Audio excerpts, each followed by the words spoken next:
વડોદરામાં ભારે વરસાદ થયો છે અને સમગ્ર વડોદરા જે છે તે બેટમાં ફેરવાઈ ચૂક્યું છે। આ દ્રશ્યો વડોદરાના છે કે જ્યાં જવું હોય તો ક્યાંથી જશો, ક્યાં જશો, કેટલું પાણી ભરાયું છે કંઈ પણ ખબર ના પડે તે પ્રકારની સિચ્યુએશન જે છે તે નોંધાઈ છે। લોકો પોતાના ઘરની બાલ્કની બહાર જોઈ રહ્યા છે કે આ પાણી ક્યારે ઓસરશે અને ક્યારે અમે બહાર આવીશું। આ પ્રકારની સ્થિતિ અહીંયા રહેતા જે વિસ્તારના લોકો જે છે તેમની થઈ છે। તેમની વાહનો તમે જોઈ લો કે વાહનો પણ પાણીમાં જાણે તરતા મૂકી દીધા હોય તે પ્રકારના દ્રશ્યો જોવા મળી રહ્યા છે। સ્વજનોને ફોન કર્યો છે, તમામ લોકો ઘર વખરી છે, દૂધ છે, આ વસ્તુ લઈને અહીંયા આવ્યા છે, પરંતુ આપવું તો કેવી રીતે આપવું, કેવી રીતે પહોંચાડવું તે પણ દુવિધાની અંદર મુકાયા છે। સાફ રીતે જોવા મળી રહ્યું છે કે પરિવાર બરોબર છે પાણી માપવા માટે કે ક્યાં કેટલું પાણી છે તે માપવા માટે લાકડી લઈને પણ આવ્યા છે, પરંતુ જઈ શકાતું નથી। આ પ્રકારની સ્થિતિ છે। કાકા, તમારા સ્વજન કોણ ક્યાં રહે છે અને એમને મદદ કરવા માટે આવ્યા છો પણ જઈ શકાતું નથી? હું અહીંયા સુકન સોમાં રહું છું અને કાલ રાતે 1 વાગ્યાનું પાણી લગભગ 8 ફૂટ પાણી પેલી બાજુના ગેટે વહ્યો છે, બરોબર છે।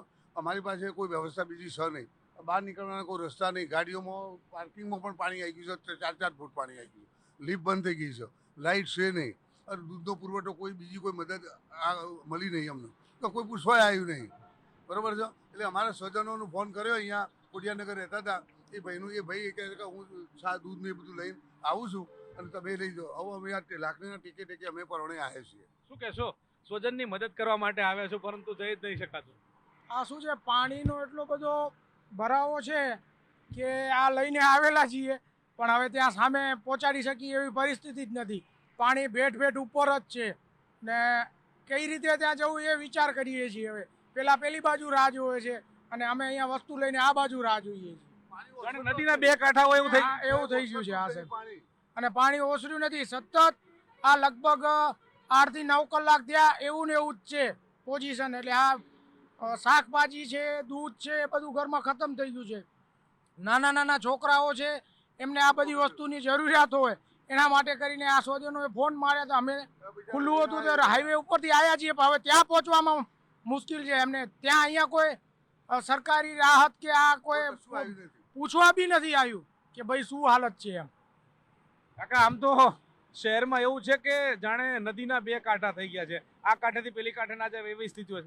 ચારે બાજુ સાહેબ અમે પોચમાં માળે ચડ્યા, ચારે બાજુ બંબાકાર છે, કોઈ રસ્તો જ નહીં। મારી બેબી એક તો મોજલપુર રહેશે એ પણ ફસાઈ ગઈ છે અત્યારે, અને તો 5 ફૂટ પાણી છે, મારી નાનો ભાણીઓ છે એમને પણ કશું કોઈ વ્યવસ્થા છે નહીં। રેક્યુસવાળા કહીશું કે ભાઈ અમારા પાસે ટાઈમ નહીં, એ વરસાદ કલાલી બાજુ ગયા છે, આ બાજુ કોઈ ટાઈમ નહીં તમારે। આ વિસ્તારમાં કેટલી સોસાયટી છે, કેટલા લોકો રહેતા હશે અને એમની શું સ્થિતિ? આ વિસ્તારમાં લગભગ ઘણી બધી સોસાયટીઓ, ઘણા બધા ફ્લેટ બન્યા છે। અમારા સુકન છે એમાં 200 ફ્લેટ છે, બરાબર। આ સહજ છે, પાછળ શિવાલિક છે, રત્નમ છે, આ બધી સોસાયટીઓમાં નીકળવાનો રસ્તો નહીં, રત્નમના નીકળવાનો રસ્તો જ નથી। અમારે તો આટલો રસ્તો છે, બરાબર છે। એ લોકોની પણ હાલત ખરાબ છે અને આ રીતે સરકારી રાહત પહોંચે એવી અમે આશા રાખીએ છીએ, બરાબર છે। મોંઘા ફ્લેટમાં રહે છે પરંતુ જાણે નદી 2 કાંઠે વહેતી હોય, આ કાંઠેથી પેલી કાંઠે જવું તો કેવી રીતે જવું તે પ્રકારની સ્થિતિ અત્યારે હાલ વડોદરા વાસીઓની જે છે। સ્વજનો જીવન જરૂરિયાત વસ્તુ લઈને આવે છે પરંતુ જીવન જરૂરિયાત વસ્તુ જાણે બતાવવા આવ્યા હોય તે પ્રકારની સ્થિતિનું નિર્માણ જે છે ત્યાં ભારે વરસાદના કારણે થયું છે। કેમેરામેન પંકજ મકવાણા સાથે ગૌતમ શ્રીમાળી, ન્યૂઝ 18 ગુજરાતી, વડોદરા।